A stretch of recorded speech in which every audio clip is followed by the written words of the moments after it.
ब्रह्मांड में कोई जान भी नहीं सकता। यह कथा असत्य पर सत्य की विजय की है। यह घटना प्राचीन काल की है। तनु नामक एक राक्षसी थी जिसके दो अति क्रूर पुत्र थे, रंभ और करम्ब। इन दोनों भाइयों के कोई पुत्र नहीं थे। इस बात से व्याकुल होकर माता ने अपने दोनों पुत्रों से कहा, पुत्र, अपने दानव वंश को बढ़ाने के लिए तुम दोनों भाई पुत्र प्राप्ति के लिए ब्रह्मदेव की तपस्या करो। माता के आज्ञानुसार करम्ब जल में तथा रंभ अग्नि के सामने खड़े होकर कठोर तपस्या करने लगे।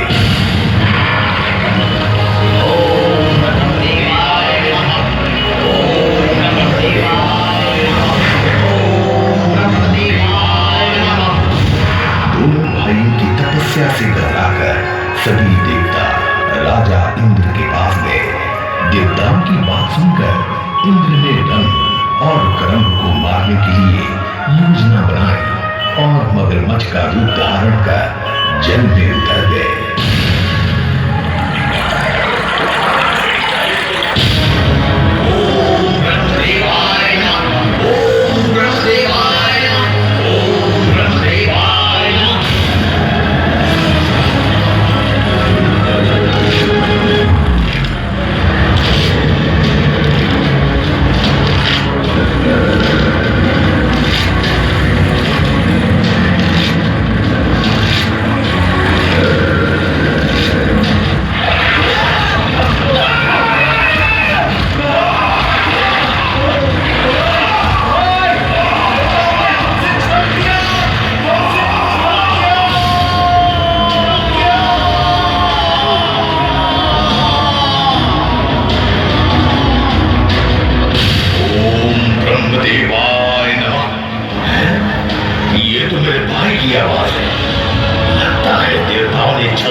अच्छा है मैं इसी अग्नि में अपने प्राणों की आहुति दे दूं। ओम अग्निदेवाय नमः, ओम अग्निदेवाय नमः।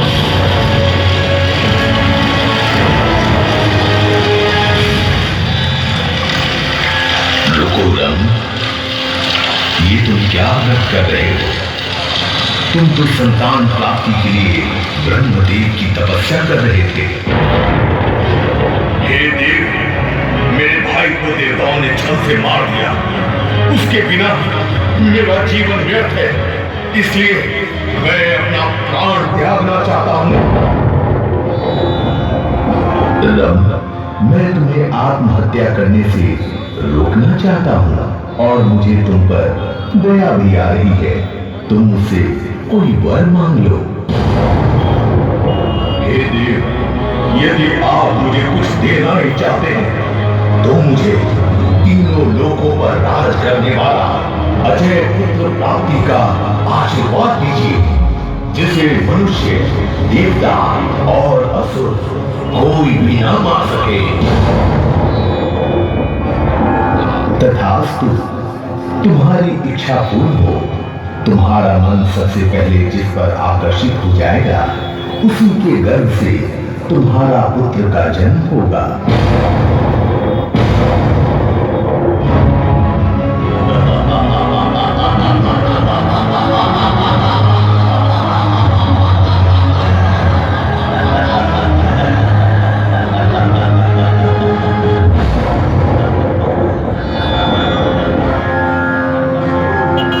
अग्निदेव से वरदान प्राप्त कर रंभ अपने घर को लौट चला।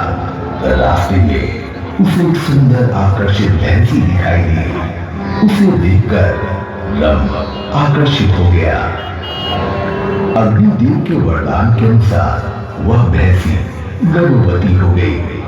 उसके गर्भ से एक अति बलशाली पुत्र का जन्म हुआ, जिसका नाम महिषासुर पड़ा। समय बीतता गया। महिषासुर धीरे धीरे जवान हो गया। जवान होते ही उसके मन में तीनों लोकों पर राज करने की इच्छा हुई। उसने दैत्यों की एक विशाल सेना का गठन किया। और संपूर्ण दैत्यों का राजा बन बैठा।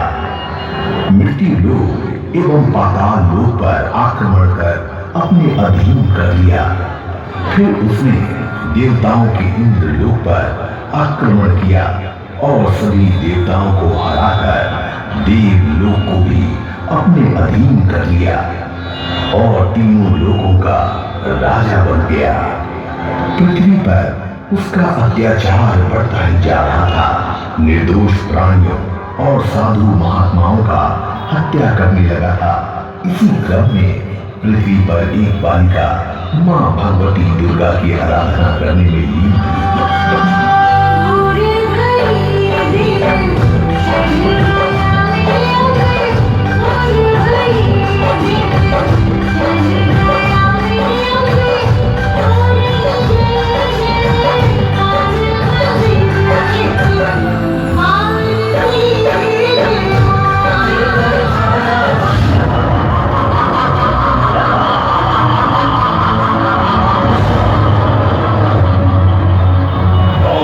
बालिका जो दानव राज में अनैतिक जानकारी है, बंद कर अपना ये बिस्वाता और गा मेरे दानव राज की महिमा मंडन।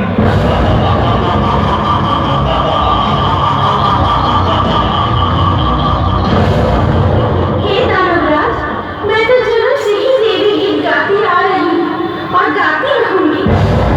चुप कर दुष्ट, चुप कर। तेरा यह दुस्साहस तुम्हें मृत्यु के समक्ष खड़ा कर चुका है। अब तेरा मृत्यु निश्चित है।